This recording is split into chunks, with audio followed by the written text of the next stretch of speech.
The interstellar accord had existed for 612 years, 43 member species, hundreds of settled worlds, treaties, shared technologies, and the slow, difficult work of building something that looked, from a distance, like civilization. Humans had joined 53 years ago. They were small, quiet, polite mostly. The older races had looked at them the way experienced travelers look at someone who has never left their home country, with a kind of patient tolerance and a private certainty that this newcomer would soon learn how things really worked. The Vorathi, the Accord's oldest warrior race, had a word for humans in their own language that translated roughly as the soft ones who try hard. It was not quite an insult. It was not quite a compliment. It sat somewhere in between, in the space reserved for things that are harmless and slightly endearing. The Accord had been wrong about humans before. It was about to be wrong again. The emergency session of the Grand Council met on Varro's prime station, a great ring of metal and glass turning slowly above a blue gas giant 80 light-years from the nearest human colony. The Grand Chamber held 2,000 seats, tiered in a half-circle around a central display platform. Representatives from every member world had come. Some had 6 arms. Some had no eyes at all. Some breathed gases that would kill a human in under a minute. They had come from the far edges of the known galaxy, traveling fast, because the message that had called them was the kind that made everyone move quickly. They all wore the same expression: fear. The holographic display in the center of the chamber was showing what had been done to Beth Saren. Beth Saren had been a Serenthi colony world, settled for 80 years, home to 200,000. Blue-grain fields that stretched to the horizon, a city of pale towers, schools, markets that opened at dawn and stayed open until the second moon came up, a world in the middle of becoming something. 3 weeks ago, the Narvik had arrived. Now Beth Saren was ash and broken stone. The display rotated slowly, showing continent after continent of destruction. Not looting, not occupation, just annihilation carried out in 72 hours, and then the Narvik had left. High Counselor Marath of the Serenthi stood at the podium. He had 4 hands. All 4 of them gripped the edge of the podium hard enough that his knuckles had gone pale. His voice was controlled, but only barely. "This is the second world in 6 weeks," he said. Oral's landing fell first, then Beth Saren, both Serenthi colonies, both in the outer reach of the Veth corridor. The line they are drawing is not random. They are moving inward. If the pace holds, they will reach the inner corridor worlds within 4 months. No one spoke. Commander Vethais of the Vorathi rose from his seat. He stood 7 feet tall, gray-skinned, with flat black eyes that had seen combat on 14 worlds. The Vorathi were the finest warriors the Accord had ever produced. Stronger than humans, faster than Serenthi, more durable than almost anything the galaxy had made in the way of living creatures. They had held that reputation for 300 years. In the Grand Chamber, when Vethais spoke, everyone listened. "We have studied the Narvik combat data from both worlds," he said. He spoke slowly, choosing each word. Among Vorathi, that careful speech was a sign of deep unease. "They are unlike anything in our records. They move in near-total darkness and prefer it. They do not use manufactured weapons. They kill with biological tools, bladed limbs, crushing appendages, secretions that dissolve armor. They are fast, they are strong, and they are organized in ways that suggest significant intelligence despite showing no technology." He paused. "And they project fear." That last sentence hit the chamber differently than the rest. Several smaller delegates shifted in their seats. A Serenthi representative gripped the arms of her chair. Somewhere in the upper tiers, a delegate from the Drenathi made the low, humming sound their species used to manage acute distress. Counselor Marath said, "Explain that." The 11 survivors of Beth Saren, all civilians, all in sealed underground storage when the attack began, described a psychological effect unlike anything in our medical literature. Not simply fear in the ordinary sense, something induced, targeted, as if the Narvek could locate whatever was worst inside a person's mind and make it immediate, make it real, make it the only thing in the world. Vethais set down his datapad. Our xenobiologists believe it is a biological emission. Pheromonal and neurological in mechanism. The effect paralyzes prey. It causes trained soldiers to drop weapons. It causes warriors, our warriors, Vorathi, tested fighters, to curl on the ground and become unable to act. He looked around the chamber. The survivors said it felt like dying. They said it felt like every terrible thing they had ever experienced happening all at once. The chamber was very quiet. The Vorathi blade guard stands ready, Vethais continued. 600 elite warriors. We can insert them into the Veth corridor within. You will need more than 600. The voice came from the far end of the council arc. A woman, human, small, dark-haired, wearing the plain blue uniform of Earth's diplomatic corps. Ambassador Yale Chen had been sitting quietly through the entire session. She had a narrow face and eyes that moved steadily across the room, taking things in. She looked like a person who made careful calculations before speaking. Vethais looked at her. Ambassador Chen, Earth maintains no military presence in the Veth corridor. Your colonies are not currently in the projected path of the Narvek advance. Not currently, she said. In 8 months they will be. She folded her hands on the table in front of her. Earth would like to contribute to the response. Vethais made the small head tilt that was a Vorathi's version of polite skepticism. We are glad of Earth's commitment. How many battalions can you provide? We are sending a team, she said. The word landed in the chamber like something small and out of place. A team, said Councillor Marath slowly. 12 soldiers. A pause. Then, from various points around the chamber, sounds that translated across a dozen languages into something resembling laughter. Ambassador Chen did not react, did not blink, sat with her hands folded and looked at the center display, which was still rotating through images of the dead world below. 12, said Vethais. The Vorathi were too proud to laugh, but his tone was close to it. You intend to send 12 humans against the force that erased 2 settled worlds. Yes. What kind of soldiers? She looked at him calmly. Special forces. Sergeant First Class Dominic Van was eating a turkey sandwich in the break room of Firebase Keller when his orders came through. Firebase Keller was Earth's orbital platform over the Northern Hemisphere, 3rd ring, 3rd shift, 200 hours local. The break room had bad lighting and a commissary machine that dispensed mustard that was too sweet. Van was eating the sandwich anyway. He had learned early in his career not to be picky about food, because there were plenty of places in the galaxy where there was no food at all. He read the orders, read them again, set the sandwich down. He went to find his team. They were never far. That was one of the things about these 12 people. They existed in close orbit of each other even when they didn't have to, the way that old soldiers do when the world outside their small group moves too fast and too loud, and is full of people who don't understand what they have seen and done. They didn't talk about it, this closeness. It had just happened over years, the way certain things happen when you survive enough together. Master Sergeant Priya Akaffer was in the gym doing weighted pull-ups, her face calm and distant in the way it got when she was working. She didn't stop when Van walked in, just raised an eyebrow. Orders, he said. She dropped from the bar. What kind? Long trip, interesting problem. She looked at him. Akaffer had a way of looking at people that felt like she was checking a structural calculation. Dangerous. Unknown, probably yes.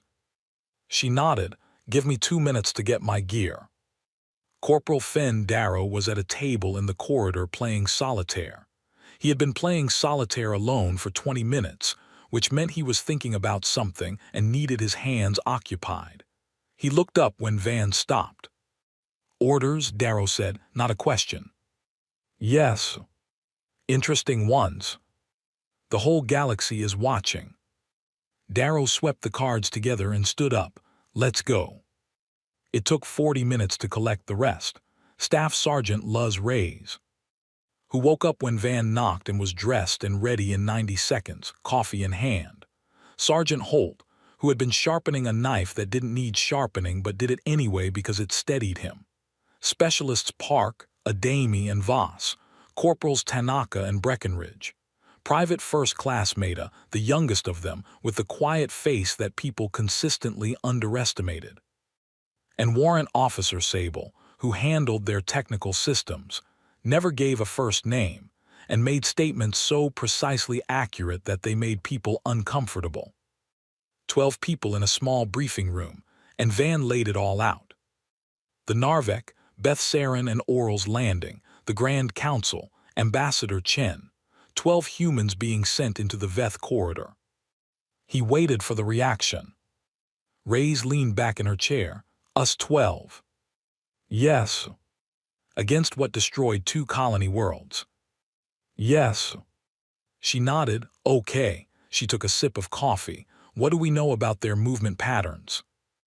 That was it. No speech-making. No dramatics. Several of the others shifted in their seats or made small sounds, but nobody stood up. Nobody asked to be pulled. Darrow reached for a pen and started taking notes. Park pulled up the tactical display. The fear projection, said Holt. How close does it need to be to work? Van said, within 30 meters, according to the survivors. Holt looked at the knife in his hand. So they have to come to us. That's right. Good, Holt said, and he put the knife away. They spent 3 hours on the data.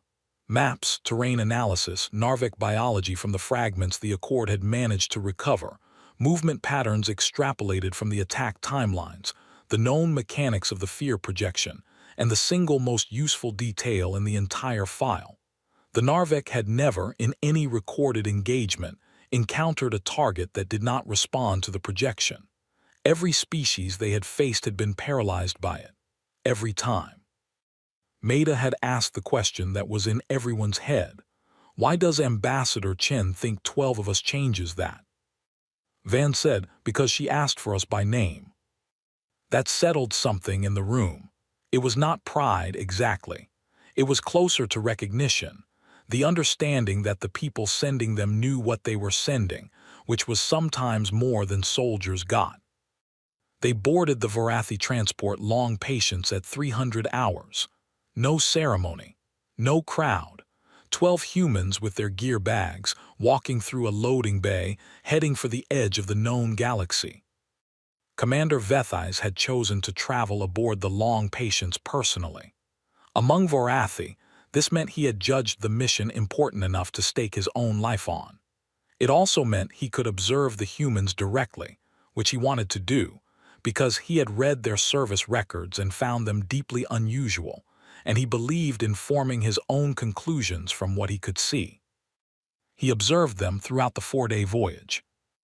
They were not what he expected. He had served alongside dozens of species. He knew what elite soldiers looked like, controlled, tight, carrying the specific tension of people ready to reach for violence at a moment's notice. The humans had all of that. It was there if you knew where to look. But they also played card games. They argued about food. They talked about people and places Vethais had never heard of, and laughed at things he could not identify as funny. They slept deeply and easily on the hard metal benches of the transport bay. They seemed to require no ritual or routine to calm themselves. The youngest one, Maida, read a paper book every night before sleeping. Vethais asked him about it once, passing through the bay. Poems, Maida said, looking up. Old ones. You read poetry before a combat deployment. Yes. Why? Maida thought about it for a moment, which Vethais appreciated. He disliked people who answered without thinking. Because poems are about the things that matter. Before something hard, it helps to hold the things that matter in your head. Vethais had no answer to that. He left the young soldier to his reading. On the 3rd night, he found Van alone on the observation deck, looking at the stars. The Veth corridor was visible ahead, a dense, dark band of star clusters and cold matter that made navigation difficult and made hiding easy. A good place for something that preferred the dark. They stood in silence for a while. Vethais had found that humans could tolerate silence, which was uncommon among species that had recently joined the Accord. Most new members filled every quiet moment with words. "I read your service record," Vethais said eventually. "I know," said Van. "The operations, the places, the conditions your unit has worked in." Van said nothing. "I want to ask you directly," Vethais said. "Are you afraid going into this?" Van was quiet for a moment. "Yes," he said. Vethais waited. "We're all afraid," Van said. "Every single person on this ship. We've been afraid our whole careers. Fear is what happens when something is trying to kill you and you're smart enough to know it. It's honest. It means you're paying attention." He paused. "We just don't let it run things. You work in it enough times, you feel it enough times, and it becomes like weather. It's still there, but you put on your coat and you go outside." Vethais looked at him. "The Narvik make fear into a weapon." "I know. You're not worried about that. Manufactured fear from something outside is one thing," Van said. He touched his temple. "We've all got real things in here, real memories, real losses. Manufactured is amateur hour compared to what we've already been through." Vethais thought about that for a long time after the conversation ended. On the fourth day, the long patience dropped from faster-than-light travel and went dark.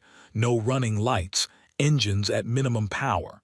Beth Saren appeared on the sensors, gray-brown, dead, still faintly warm from fires that had burned a week ago. Van gathered his team in the drop bay.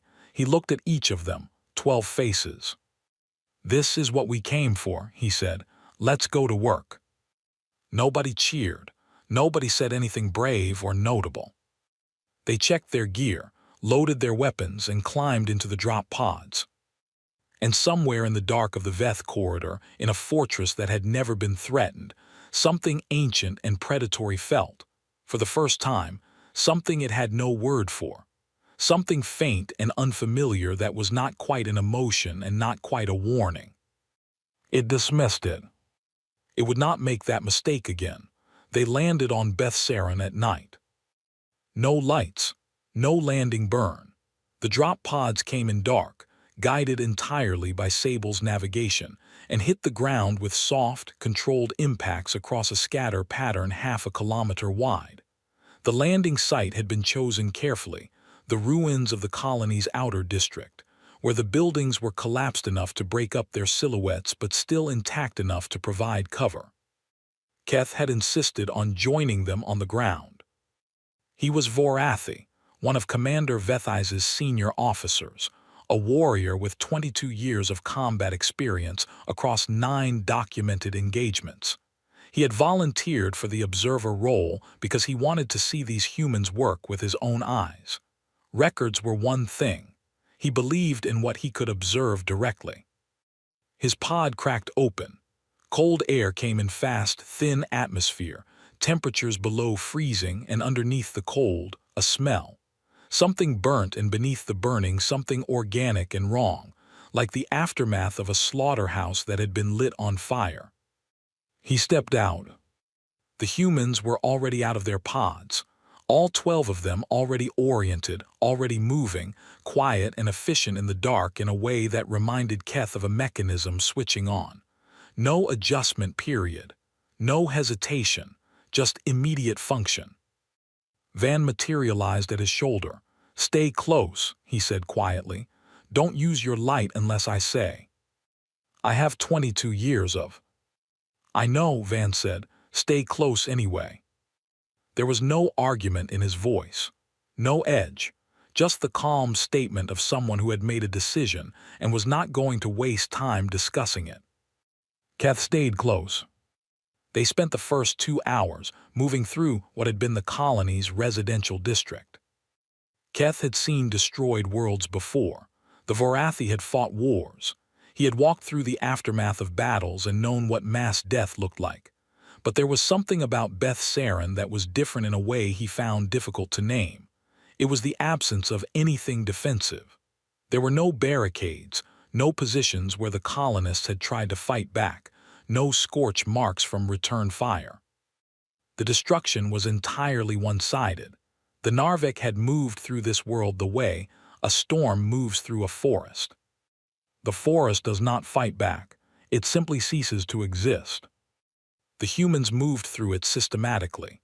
Reyes and Akafer took the west side of each block while Tanaka and Park took the east. Holt and Voss held a moving rear guard. Maida and Breckenridge worked the center. Van and Darrow ranged ahead, reading terrain. Sable moved behind Van, constantly pulling sensor data and running it through the analysis unit on her forearm. They didn't talk much. When they did, it was in short, flat sentences. Corner clear. Movement sensor negative. Shell structure compromised, go around. Keth watched them read the ground the way a hunter reads tracks, not just looking, but building a picture. Adami crouched at one point beside a set of marks in the ash-covered ground and studied them for nearly 2 minutes without moving.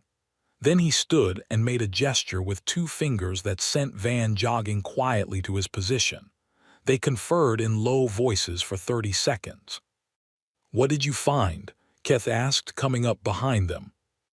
Adami showed him the marks, 3 parallel lines deep, evenly spaced, and beside them a 4th set at an angle, bladed limb drag. It paused here.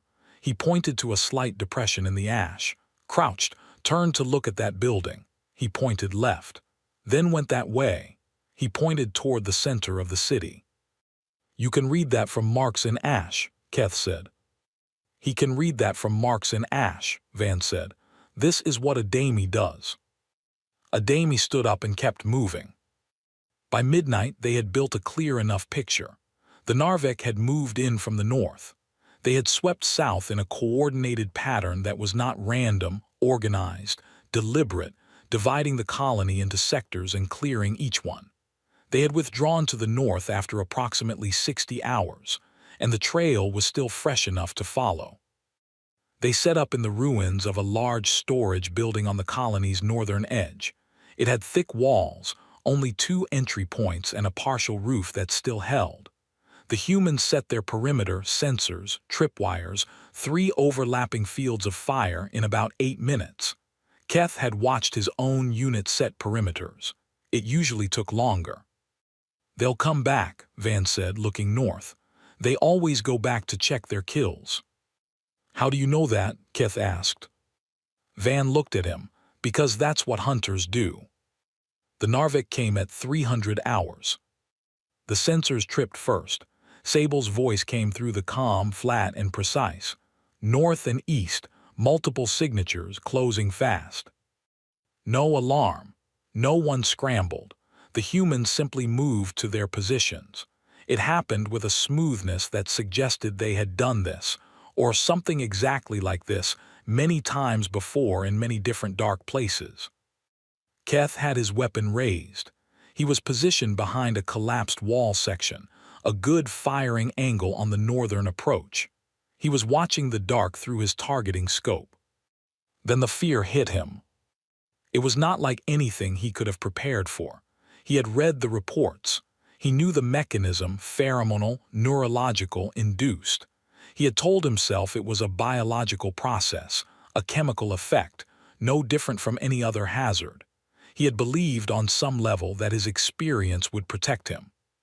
He had been wrong.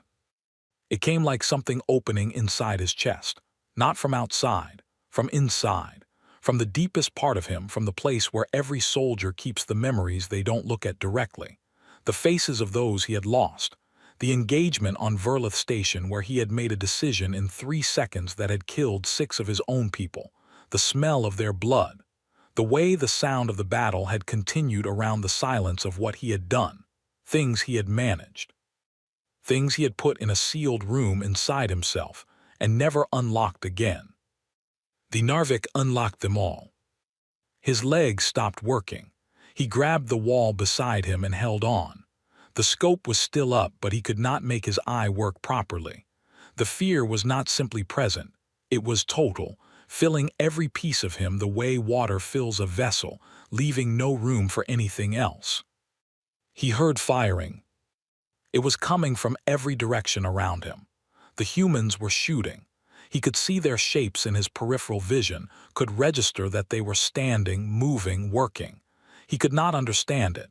He was on his knees, barely holding the wall, and they were working. The engagement lasted 6 minutes. He knew the length because Sable announced it afterward. 6 minutes 14 seconds, all contacts neutralized, no casualties. Keth became aware that the fear was fading. Not gone, not entirely, but decreasing, the way a fever breaks and you can feel yourself returning. He pulled himself upright using the wall. His legs were unsteady. The first Narvik body he saw was 3 meters away. In the dim light of the early morning, it was larger than he had expected, 2 meters long, 6-limbed, with a carapace that had a dark iridescent quality. The bladed forelegs were massive. He could see clearly how those limbs had done what they had done on this world. There were 7 bodies visible from his position. He counted them twice. 7, in 6 minutes, by 12 soldiers, while the Narvik's fear projection was in full effect. Akafar was beside the nearest body, examining it. She had a light out now. She was studying the carapace with what appeared to be professional curiosity. "Interesting joint structure," she said to no one in particular. "We'll get better data from the second group," Adami said. Keth looked at them. "Second group?" "There's a second group about 400 meters north," Sable said. "They stopped when the first group didn't come back. They're waiting." She glanced at Keth without expression. "They didn't project from that range. You should be functional again in another few minutes." He was aware, suddenly, that he was still gripping the wall. He let go of it. Van found him sitting on a piece of rubble 10 minutes after the engagement. The humans were doing their post-contact sweep, methodical, moving through the ruins in pairs. Van came and sat on a piece of rubble nearby. He did not comment on what had happened to Keth during the fight. He just sat there for a moment, looking north. "I need you to tell me something," Keth said. "If I can," Van said. "During the projection, you felt it." It was not quite a question. Van answered anyway. "Yes," he said. Keth looked at him. "You kept fighting." "Yes." "How?" Van was quiet for a moment. He picked up a small piece of broken stone from the ground, turned it over in his fingers, and set it down. "Have you ever been in water so cold it makes your hands stop working?" Keth said, "Not exactly, but I understand the condition." "When your hands stop working, you don't stop swimming. You figure out how to do what you need to do without your hands working the way they should." He paused. "The projection is like that. It shuts down the part of you that is comfortable and okay, the part that expects things to make sense and be manageable, but that part was never the part doing the work anyway." He looked north. "We don't stop. We've never had the luxury of stopping, so the projection takes away something we weren't using." Keth sat with that for a while. "You have all felt worse than that," he said, genuinely, not as a figure of speech. "Yes," Van said. Keth thought about the sealed room inside himself, the things the Narvik had opened. "You're training." "We don't just train in physical conditions," Van said. "We train in psychological ones, specifically to find the bottom of what a person can experience and still function. We go there deliberately, repeatedly, until functioning there is just another skill." He paused again. "The Narvik give you manufactured terror. We've sat inside real terror and practiced. There's a difference." Keth sent his first report to Commander Vethais at 400 hours. He included the engagement data, the body count, the time. He included the detail about the fear projection and its effect on him, which was a difficult thing to write, and he wrote it anyway because accuracy mattered more than pride. At the end, he added one additional observation. "They do not fall to the projection," he wrote. "All 12 maintained full combat function throughout. I do not yet have a complete explanation for this. What I can say is this: Whatever these humans have experienced and survived in their own history, it has made the Narvik's primary weapon into a secondary inconvenience. We underestimated them. The Council underestimated them. Whatever comes next, I will not make that mistake again. He sent the report and looked at the northern horizon, where the second group of Narvik was waiting in the dark. The humans were already packing up. "We moving?" Holt asked Van. "We're moving," Van said. Maida shouldered his pack. He was eating something, one of the dense nutritional bars the unit carried. He offered one to Keth as he passed, without a word, the way you'd offer someone something if they looked like they needed it. Keth took it. They moved north into the dark, following a trail that would take them out of this dead world and deeper into the corridor.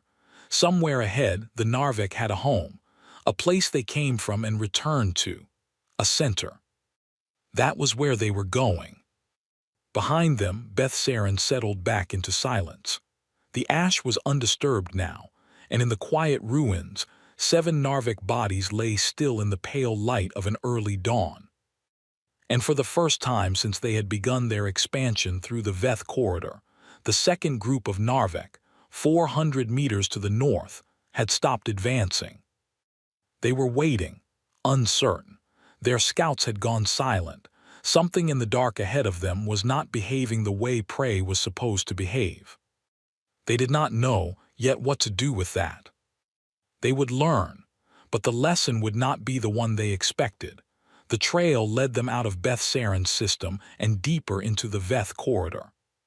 Commander Vethais met them in orbit, aboard the Long Patience. With a fleet of 3 support vessels and 2 additional ground teams he had decided to attach to the mission. The first was a unit of Vorathi warriors, 12 of the Blade Guard, under the command of 2nd Blade Orath, a veteran of 11 engagements who wore his combat history in the pattern of ceremonial cuts along his forearms. The second was a group of Serenthi scouts called the Grey Step, 6 of them, small and light and almost supernaturally quiet, bred for the kind of work that required invisibility over strength. He had also read Keth's report 3 times. When Van and his team came aboard from the planetary surface, Vethais met them at the docking bay.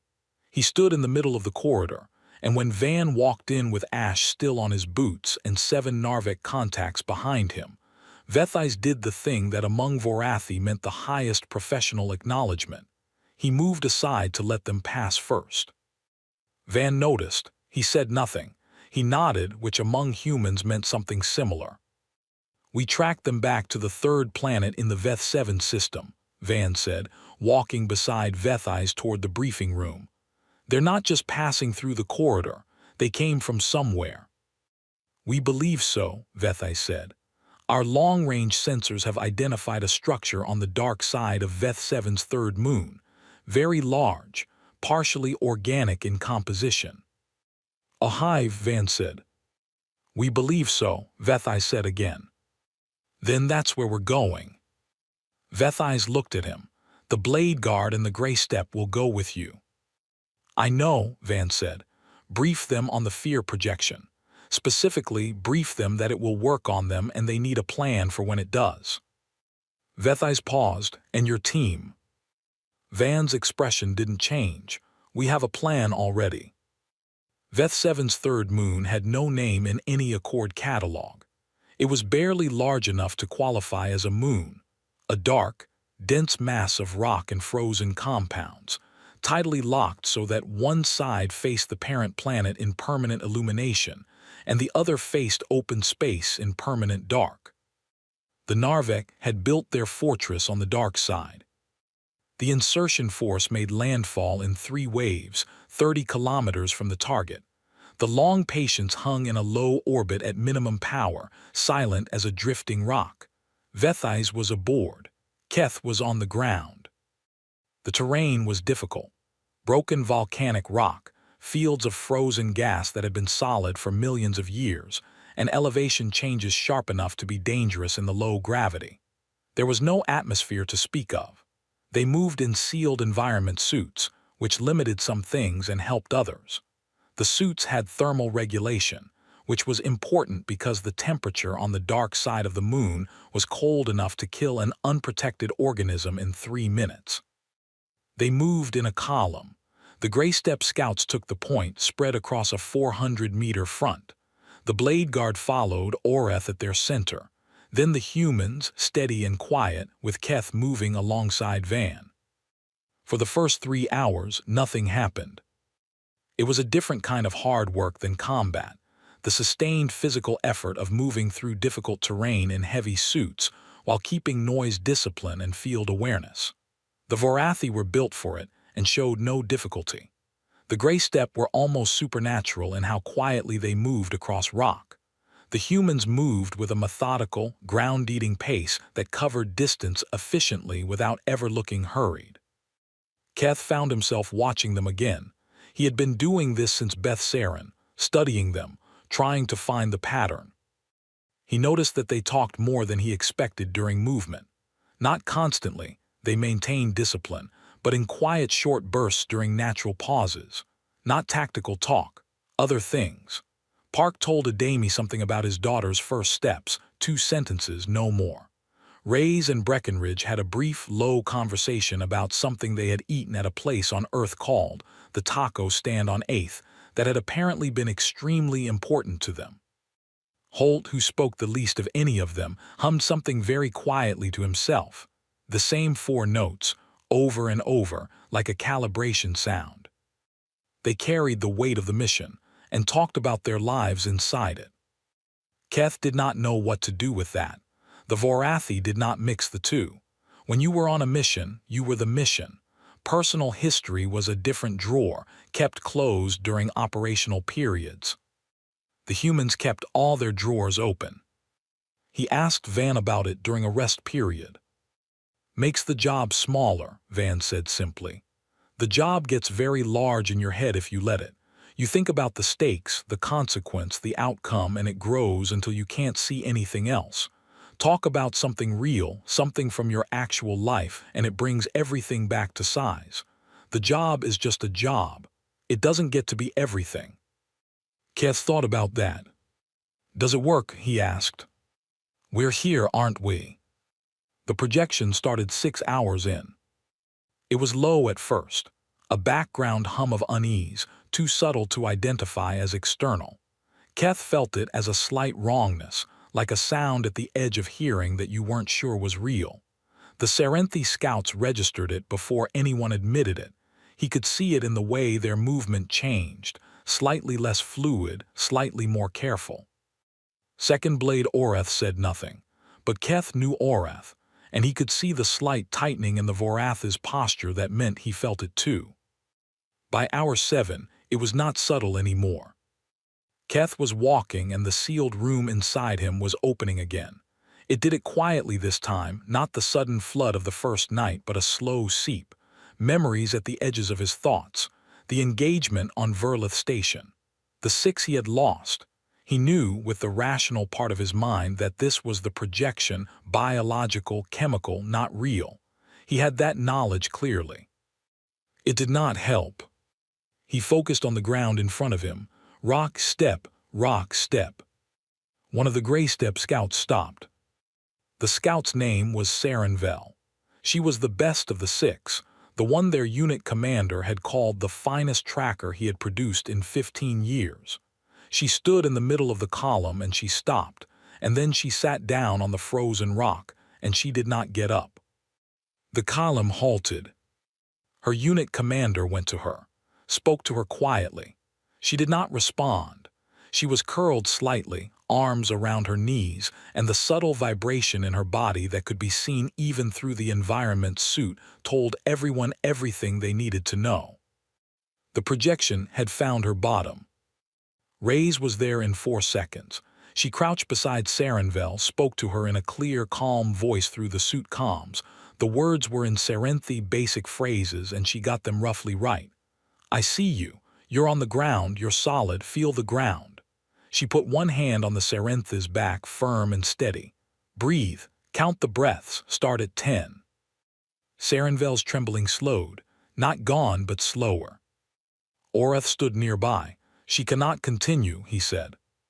She will continue, Reyes said, not harshly, as a fact. Give her 4 minutes.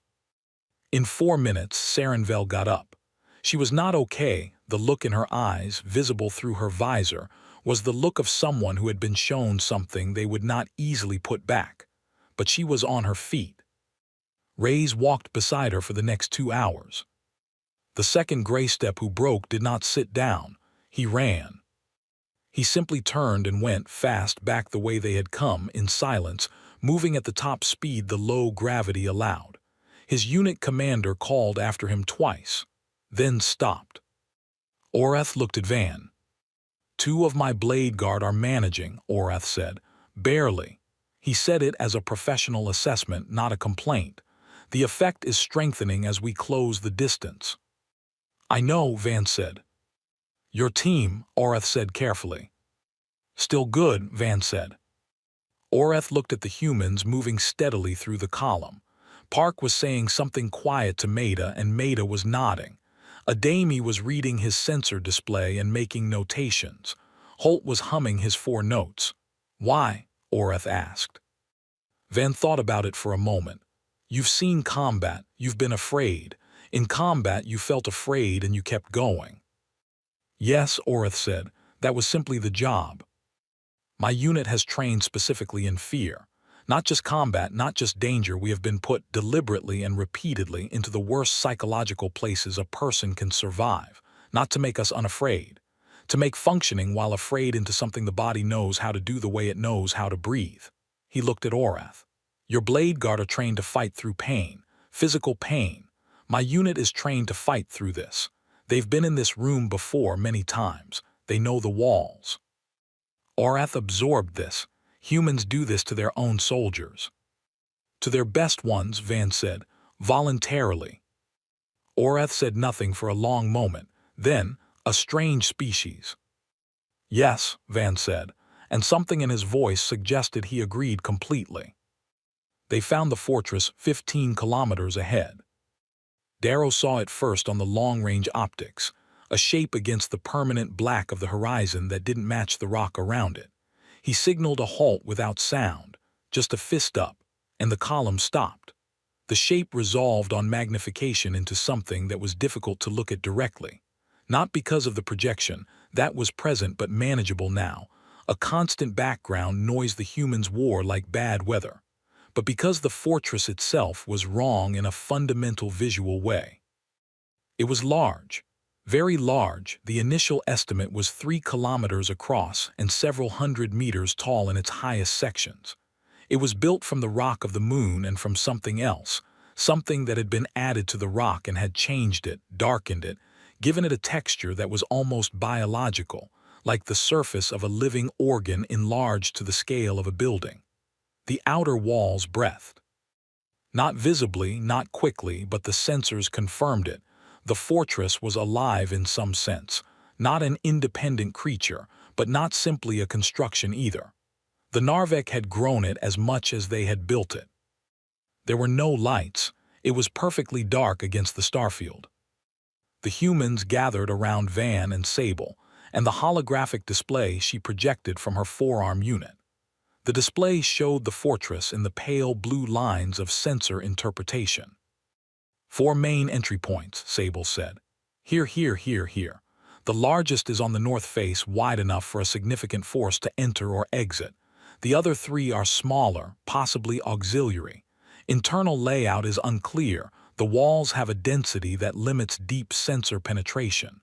But thermal imaging shows concentrated heat signatures in the lower center of the structure. That's the core. That's where the Hydamark is, said Adami. Everyone looked at him. All their movements have radiated from a single point on the approaches, he said. Everything comes from and returns to the lower center. There's a command intelligence in there, something that controls the whole operation. He paused. It's been in that room the entire time. Then that's where we go, Van said. Keth looked at the fortress on the display.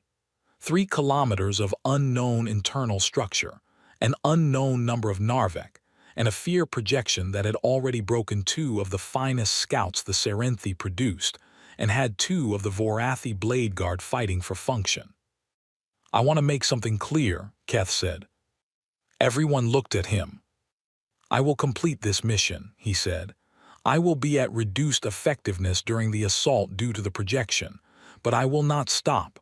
I want that understood." Van looked at him for a moment. Then he nodded. It was the same nod he had given Vethais in the docking bay, the one that among humans meant genuine respect, offered simply and without excess. Maida found a flat rock beside the display and sat on it. He had his paper book out, the small one. He read for about 4 minutes in silence, turning pages slowly. Then he put it away and stood up and picked up his weapon. Orath watched him. "What does he read?" "Poems," Keth said. Orath was quiet. "Then about what?" "The things that matter," Keth said, "before something hard." The assault began 2 hours before the long day cycle would bring the parent planet's reflected light around to the dark side. They had that window. 2 hours of total dark, which was their element as much as the Narvek's, because the humans had trained in it, and because darkness was not something you feared when you had already sat in the worst dark a mind could produce and found your way back out again. The column split into 3 groups. They moved toward the fortress.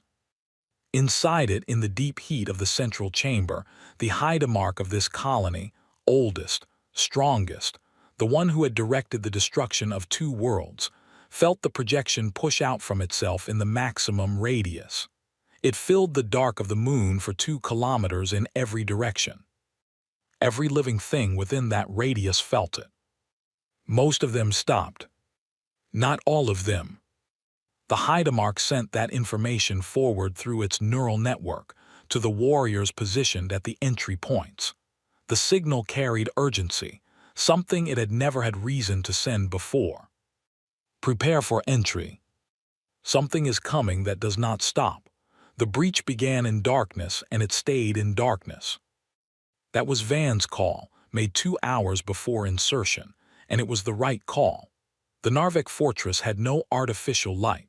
The creatures did not need it. They navigated by biological means, some combination of sensory organs that the Accord's xenobiologists had not fully mapped. Every other force that had faced the Narvek had brought lights, had illuminated their own positions, had made themselves visible in terrain the enemy owned completely. The humans wore thermal and sensor optics and went in dark. Group 1 hit the north face entry point, the large one with Orath and the 4 functional blade guard, plus Van, Holt, and Rays. Group 2 took the eastern auxiliary entry with the 3 remaining Grey Step scouts in Park, Adami, and Breckenridge. Group 3 held the southern face and the perimeter with Darrow, Voss, Tanaka, Maida, Sable, and Keth, ready to move in on command or seal any exit that the Narvek tried to use. At 12 hours, Van said one word into the comm. "Go."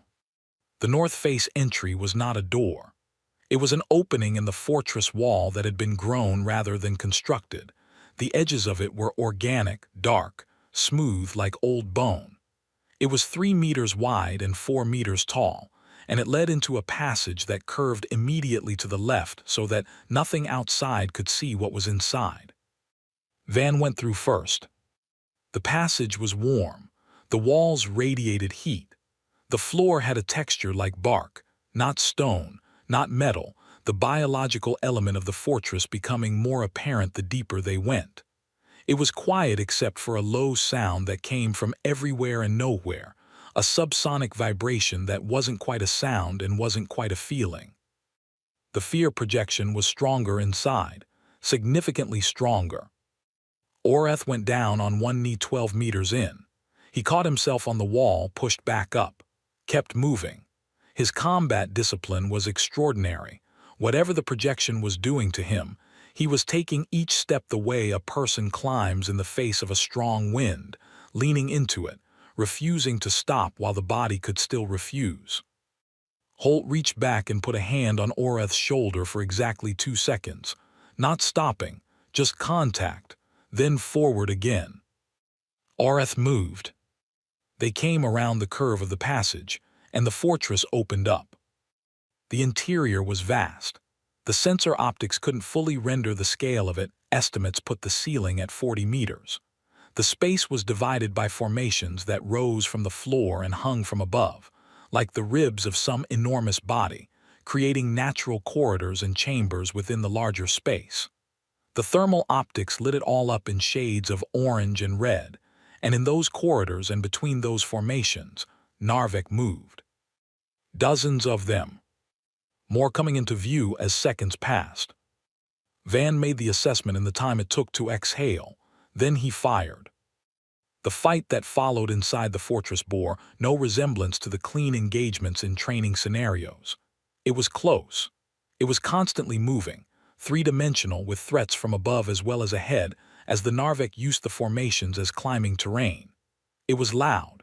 The sealed suits carried external audio, and the sounds of a Narvik in close combat were something Keth would later describe in his report as the most alarming acoustic experience of my military career. Shrieking, clicking, the hard crack of the bladed limbs on the formation walls. The humans moved through it like water through complicated terrain, adapting, redirecting, never holding a position long enough to be surrounded, never abandoning a corridor without clearing it, working in pairs and then in groups of 4 and then briefly as a unit and then back in pairs as the terrain changed around them. Rays went around a corner and directly into a Narvik that had been waiting on the ceiling above the passage. It dropped onto her. She went down under its weight. Holt was there in 2 seconds. One hand yanked the creature's foreleg and redirected the blade. The other put a weapon into the gap below its carapace. Rays was back up in 4 seconds. They kept moving. Orath watched this. He was functioning, barely. The projection was at maximum this close to the center, and each step felt like walking against a current made of everything terrible. But he was functioning, and he was watching the humans, and what he was watching was something he had no prior category for. They were not unaffected.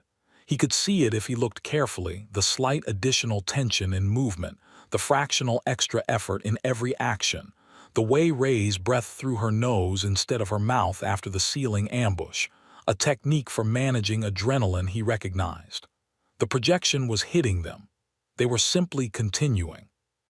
He had thought, when he volunteered for this mission, that he understood the limits of what a living creature could do under psychological pressure. He was reevaluating. Group 2 hit the eastern approach at the same time and drove inward. The eastern section of the fortress was narrower, the formations closer together, the passages tighter. The Gray Step scouts were in their element here. They were built for exactly this kind of close-quarters, low-light movement. The 3 who had made it to the assault were clearly fighting the projection, but they were moving, because Reyes had spent 3 hours walking beside Sarenvel and teaching her the breathing technique in the 10 count, and Sarenvel had taught it to the others, and imperfect tools are still tools. Park took the technical work, mapping the interior in real time, feeding data back to Sable, building a picture of the internal layout. Adami read the trail. The Narvik moved in patterns even inside their own fortress, driven by whatever organizational structure the Hydamark imposed, and Adami could feel those patterns in the way his eyes moved across a room. He navigated by them the way a person navigates by current in deep water. "Down," he said at one point sharply, and everyone dropped, and 3 Narvik passed through the intersection ahead without looking their way. They went around, kept going. "We're 100 meters from the center chamber," Park said on the comm. Van's voice came back. "We're 200, drive hard." They drove. Keth heard the firefight through the comms. Flashes of it, tactical calls, movement reports, the sounds of engagement that leaked through open mics. He was on the south perimeter, outside the fortress wall, watching the exterior with the others. It was the hardest thing he had ever done. Not because of the action, because of the waiting. The projection at this range was a constant pressure, the worst parts of his memory sitting at the front of his mind like uninvited guests he couldn't make leave. He used the breathing. He counted. He kept his eyes moving across the exterior wall, sector by sector, checking for any Narvik attempting to exit. Maida was 10 meters away doing the same thing, scanning his sector. He was humming Holt's 4 notes quietly, almost unconsciously. Darrow was at the northwest corner, still as stone. Tanaka had positioned himself on an elevated piece of rock and was the highest point in their perimeter, the best angle on the exterior. Sable was managing the sensor network and the comm relay simultaneously, feeding data to both assault groups in real time. Movement, she said, flat, informational, south face, they're going to push out. 22 Narvik came through a section of wall that opened without warning, not a door, just an organic gap that appeared and then closed behind them. The assault on the inside had pushed them back, and they were routing, and they were coming out into the waiting perimeter. Keth stood up. The fear projection from the exiting Narvik hit him fully at close range, and his vision went gray at the edges, and he stood up anyway and fired. Maida was firing. Darrow, Tanaka, Voss.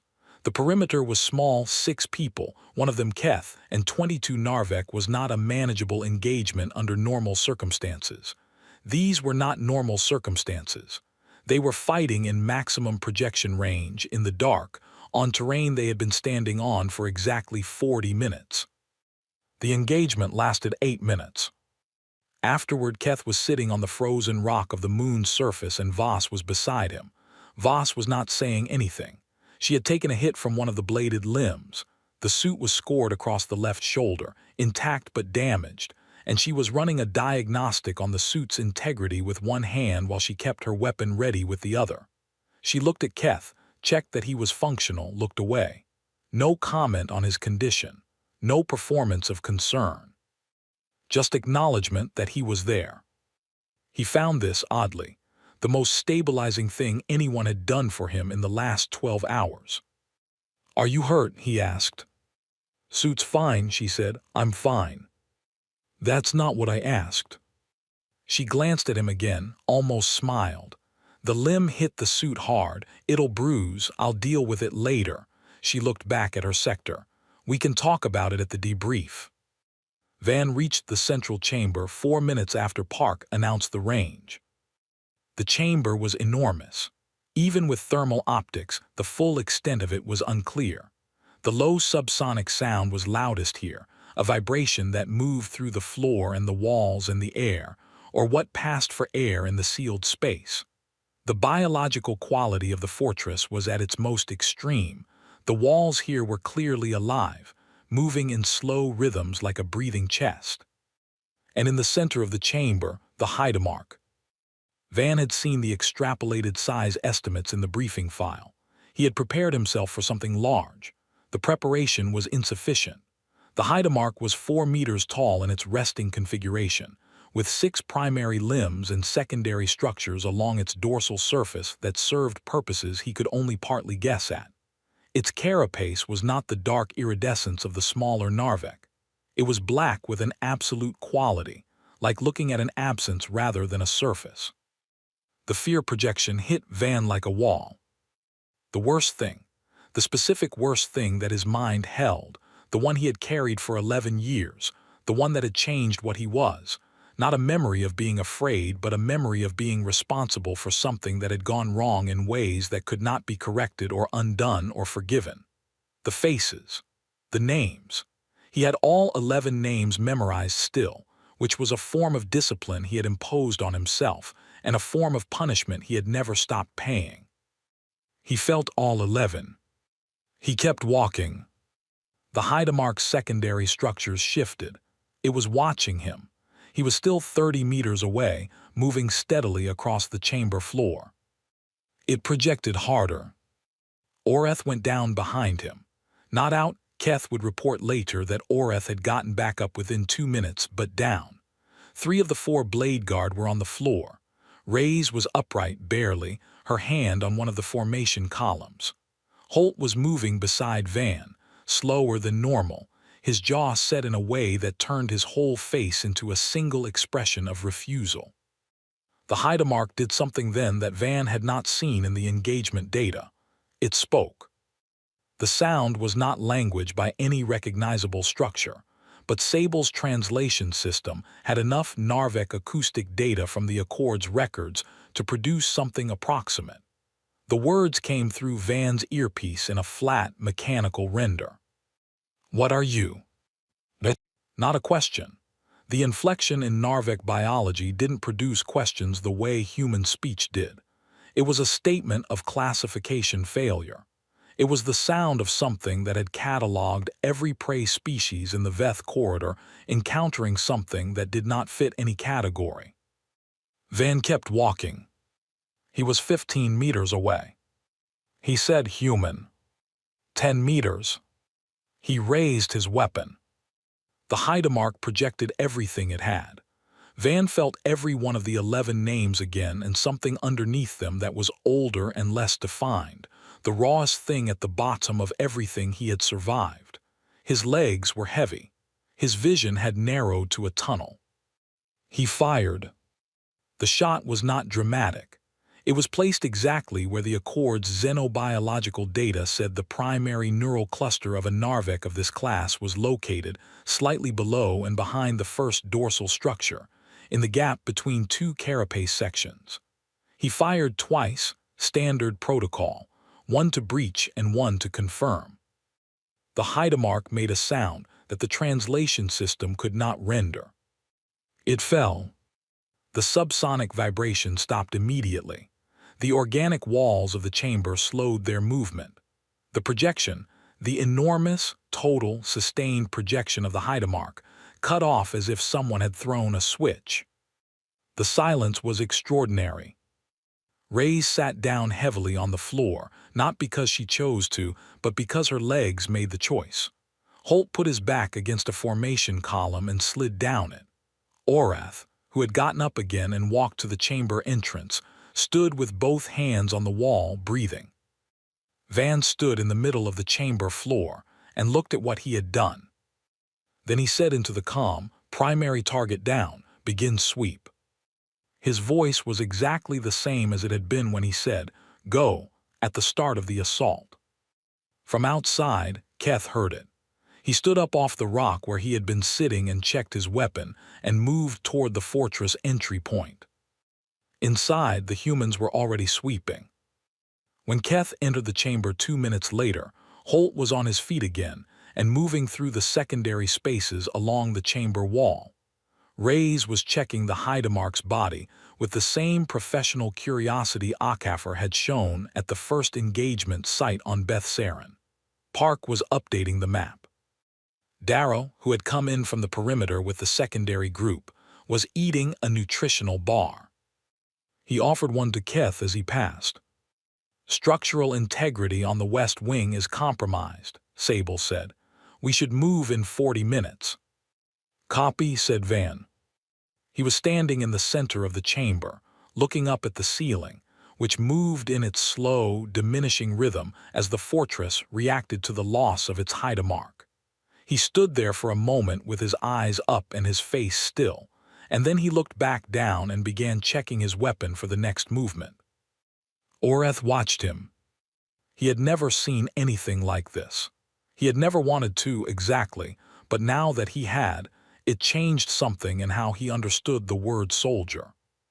He thought about what Van had said in the dark of the corridor on the long patience weeks ago, about fear being weather, about putting on your coat. He thought about the Hydamark asking what they were. He thought about the answer. One word, flat and factual and entirely sufficient. Human. The fortress died slowly. It took 6 hours after the Hydamark fell.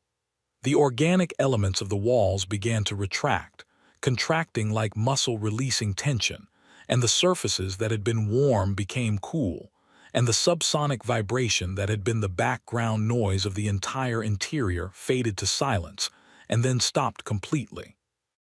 By the time the assault force withdrew to the surface, large sections of the inner structure had collapsed inward, the biological architecture failing without the central intelligence that had sustained it. The rock of the moon remained. the fortress that had been grown into, and from it was becoming memory. The Narvik inside had been cleared. Not all of the colony had been in the fortress. The long-range sensors showed that a significant number had been dispersed across the moon's surface and in the surrounding space, in smaller groups, functioning as scouts and hunting parties. When the Hydamark fell, these groups registered the loss through whatever biological network connected them to the colony intelligence. The response was immediate. They stopped what they were doing and went still. Then they scattered. Not in any organized way, not retreating to a fallback position or consolidating to mount a counterattack. They simply dispersed, individual Narvik moving away in random vectors, as if something that had been holding them in coherent organization had been cut, and without it they had no more structure than a swarm of insects that had lost its queen. Some of them moved toward the outer edges of the Veth corridor. Some moved into deep space. Some simply stopped moving entirely. The long patience collected sensor data on all of it. Commander Vethais watched the display in silence for a long time. Then he said to no one in particular, "What does a Narvik feel when its Hydamark dies?" No one on the bridge had an answer. The assault force had 4 injured, all human, none serious. Reyes had a burn on her left forearm, where a Narvik secretion had gotten through a gap in her suit during the chamber fight, nothing the medical kit on the long patients couldn't manage. Holt had a deep bruise along his right side from taking a blunt impact, the kind that makes breathing uncomfortable for a week, but causes no real damage. Adami had a cut on his chin from falling against a formation column in the dark. Maida, who had not been inside the fortress but had held the perimeter in maximum projection range for over 2 hours, had developed a severe headache that the unit medic said would pass in 48 hours. No Vorathi casualties, no Greystep casualties. Orath came to Van while the medical assessment was being done and stood beside him in the corridor of the long patients for a long moment before speaking. "In 11 engagements," Orath said finally, "I have never seen what I saw in that chamber." Van said, "You held through a lot of it." "Barely." Orath looked at his hands. He had ceremonial cuts along his forearms from every engagement he had survived. He was thinking, Van guessed, that he would add this one and that the mark for this one would carry a meaning he did not yet have words for. The projection at its maximum, when the Hydamark pushed everything. I was on the floor. He paused. "You kept walking." "Yes," Van said. "I want to understand how." Van thought about it. He was tired, the bone-deep tired that comes after sustained high-stress operation, when the body has used everything it has and is making clear it would like some of it back. He thought carefully because he wanted to give Orath an honest answer, not a simple one. "You know the moment in a hard engagement," he said, "where you've been hit, or you're exhausted, or things have gone wrong, and there's a split second where you could stop, where the part of you that's afraid of dying talks to the part of you that decides. And in that split second, one of 2 things happens." Orath was listening. You stop or you keep going, and the second or third time that choice comes, it's a little faster. The 10th time, it's not really a choice anymore. The 50th time, the option to stop has mostly disappeared from the menu. He paused. "We train specifically to have that conversation as many times as possible before a mission, so that by the time we're in the mission, the choosing part is just habit." Orath was quiet then, and the Hydamark's projection was another version of that split second, with more force behind it, but the same conversation. Van looked at him. "You got back up." "I did," Orath said. "Then you understand more than you think you do." Commander Vethais filed his mission report 17 days after the operation. He was a methodical writer, and the report was thorough: tactical data, engagement timelines, casualty assessment, analysis of the Narvik response to the death of the Hydamark. He sent it ahead to the Grand Council with a notation requesting that Ambassador Chen be present for the discussion session. The Grand Council met 3 days after that. The Grand Chamber was full. Word had traveled fast, not the full details, but the essential shape of what had happened. 12 humans and a supporting Vorathis force had entered Narvek territory and destroyed the colony's command intelligence.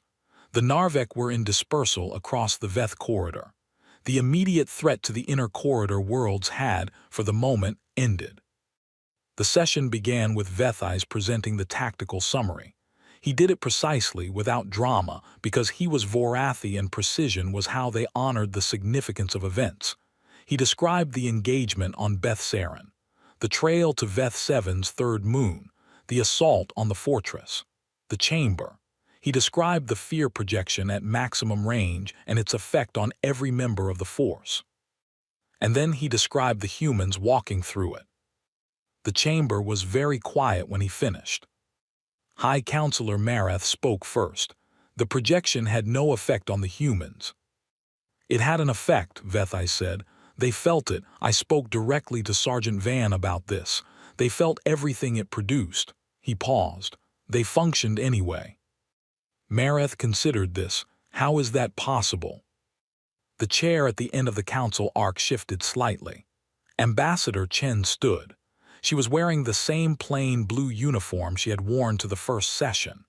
She looked the same as she had then, composed, measured, watching the room the way she always watched rooms. "May I?" she said.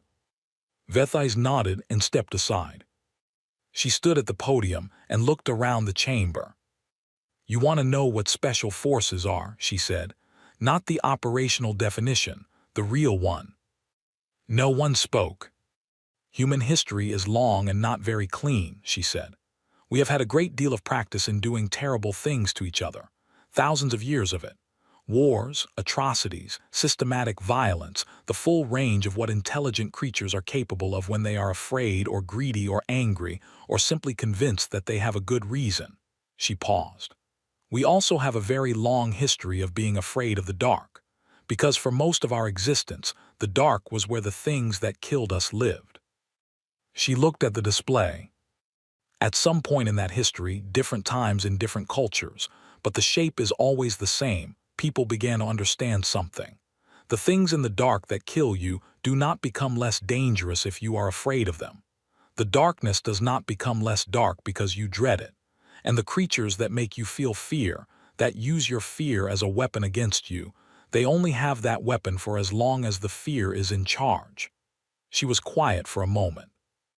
So humans began to train people, specifically and deliberately, to go into the worst places they could devise, to experience the worst things they could construct or encounter, not to make these people into something that doesn't feel, but to put so much distance between feeling and functioning that no external force could close that gap. She looked at Marath. "Special Forces is not a rank or a unit designation," she said. "It is the result of a very old human question. What does a person become if they practice being unbreakable long enough?" The chamber was silent for a long time. Counselor Dresch of the Drenathi, who had never spoken much in Grand Council sessions, said quietly, "And they volunteered for this. Your soldiers." "Yes," said Chen. "Why?" She thought about it. "Because someone had to," she said. "Someone always has to go into the dark places. We decided to make sure the people we sent were ready for it." Keth's personal report to Commander Vethais, not the official one, the private one that Vorathi officers sent to their commanders when they wanted to say the things that didn't belong in official documents, was 4 paragraphs long. The first paragraph described the engagement on Beth Saren, accurate and brief. The second described the march to the fortress and the effect of sustained projection exposure. The third described the assault and the chamber. The fourth paragraph said, "I have fought beside 30 different units across 9 engagements. I have been decorated 3 times and I have decorated others. I have believed, for 22 years, that I understood what it meant to be a soldier. I was not wrong about what I understood. I was wrong about the limits of what I thought was possible. These 12 humans have not changed what I believe is good or necessary or honorable in military service. They have changed what I believe is achievable. I do not yet have a word for what I watched in that chamber. I suspect I will spend a considerable time looking for one. Vethais read the report twice. He filed it in the private correspondence archive. He did not respond to it because Vorathi commanders did not respond to personal reports. But he thought about the fourth paragraph for a long time. The long patience returned to Earth orbit 26 days after departure. The Accord had prepared something, not a ceremony exactly, but an acknowledgement. A transmission from the Grand Council, brief and formal, expressing the collective gratitude of 43 member species. Counselor Marath had added a personal notation at the end, in Serenthi, which translated roughly as, "My people owe yours something that gratitude is not large enough to cover. We will spend a long time trying to find what the right payment is." Ambassador Chen received the transmission on Earth and forwarded it to Firebase Keller without comment. The 12 members of the unit received it along with their standard post-operation paperwork. They had been back for 3 days before they read it. The Narvek did not disappear from the galaxy. The scattered colony groups eventually found each other or found other Narvek populations in the deeper dark of space. They consolidated. They moved away from the Veth corridor and did not return to it for a very long time. But the Narvek were not a species that forgot.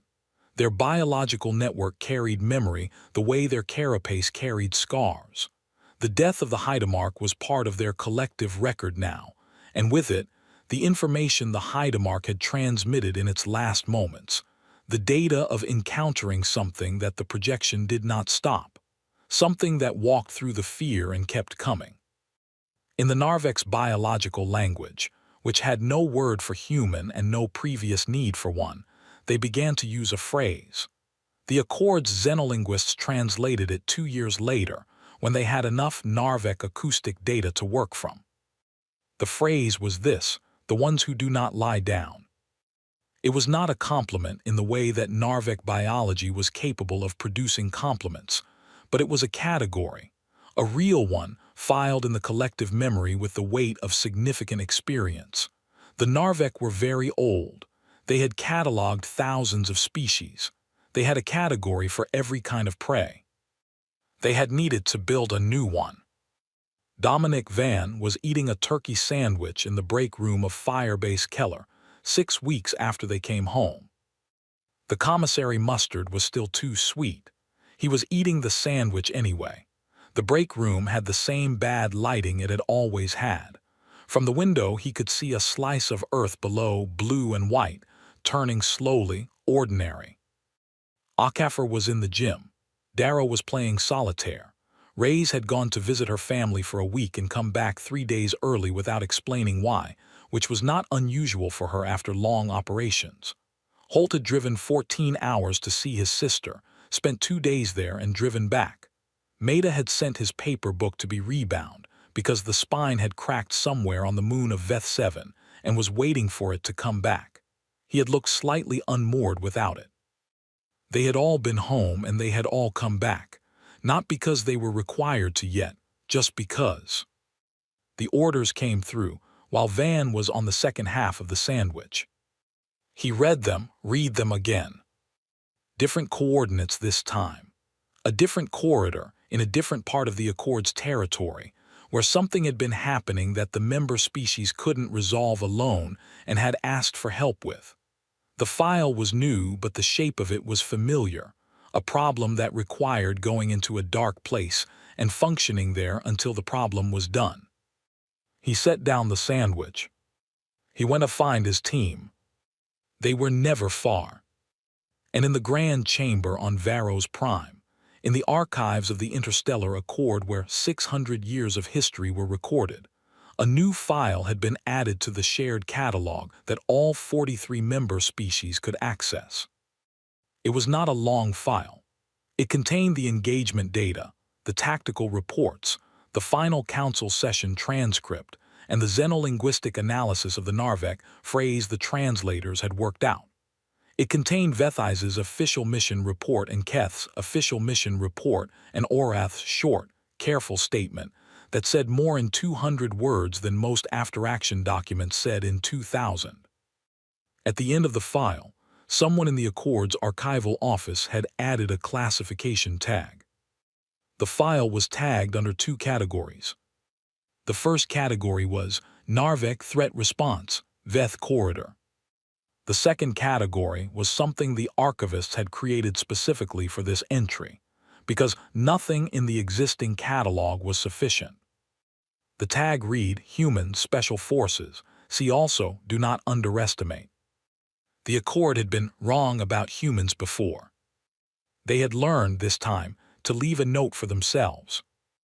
In 43 languages, the note said the same thing. There are things in the dark that should be afraid of them.